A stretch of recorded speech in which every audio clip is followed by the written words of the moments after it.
ان بقى النهارده عاشوره، فما ينفعش اليوم يعدي كده من غير ما نعمل لهم الطبق الحلو وهو العاشوره.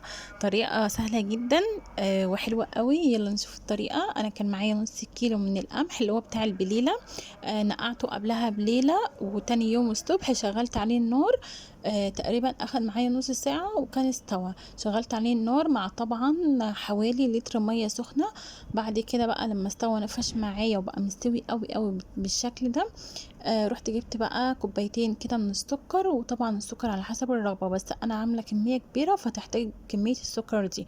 هفضل اقلب كده في السكر مع القمح علشان يطعم من السكر، يبقى طعمه حلو قوي قوي. تمام. وطبعا انا مشغله عليه نار حاليا. بعد كده بقى هجيب اللبن بتاعي، انا كنت غلياه وسبته كده يبرد، ولما هدي وبرد جبت حوالي كوبايه من النشا، وهفضل اقلبها كده في اللبن. واللبن الكميه بتاعته حوالي كيلو ونص. تمام. هفضل اقلب كده في النشا. وكميه النشا دي مش كبيره ولا حاجه، هي مظبوطه علشان ما شاء الله كميه القمح معايا كبيره، وكمان فيها ميه فهتحتاج نشا كتير. بعد كده مقلبت النشا كويس جدا في اللبن. هجيب بقى معلقتين كبار من جوز الهند المبشور، وهفضل اقلب برضو كده فيه لحد ما يدوب معايا ومع اللبن ويطعم كويس اللبن من جوز الهند. عايزه اقول لكم بيديها طعم حلو قوي قوي. بعد كده معايا معلقه كبيره من كريم الجانتيه اللي هو البودر. هفضل اقلب برضو كده المعلقه دي كويس جدا في اللبن. وبعد ما هيدوب معايا بقى هروح بقى للقمح بتاعي، او القمح اللي هو بتاع البليله يعني. تمام.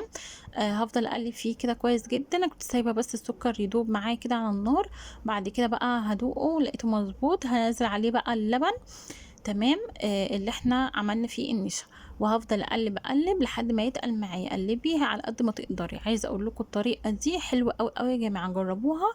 وكل سنه وانتم طيبين، وهتعجب اولادكم جدا وهتعجب الاطفال الصغيره. هنا قلبت شويه، وبعد كده نزلت باتنين باكو من الفانيليا علشان خاطر اللبن. هنفضل نقلب لحد ما يتقل معانا قوام.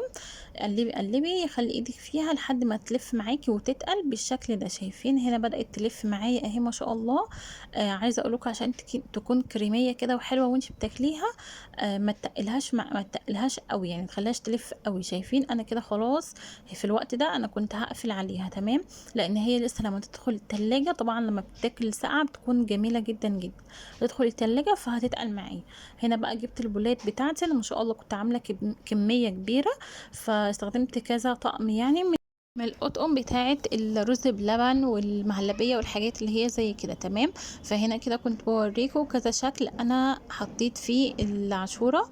فكان حلو قوي بصراحه ولذيذ، والحمد لله الحمد لله فرح كل اللي اكل منها، كانت عاجباه جدا. فجربوا الطريقه وان شاء الله هتعجبكم. طبعا التزيين ده انا زينت حاجات بسيطه، طبعا طلع ترند النوتيلا والمانجا والحاجات دي، لكن انا الصراحه عملت حاجات كده ايه لذيذه. الحاجات اللي احنا اصلا متعودين عليها اللي هو الزبيب. لو حابه تحط كمان معاها جوز هند تبقى لطيفه قوي. بألف هنا وشفا. لو عجبكم الفيديو لايك وشير.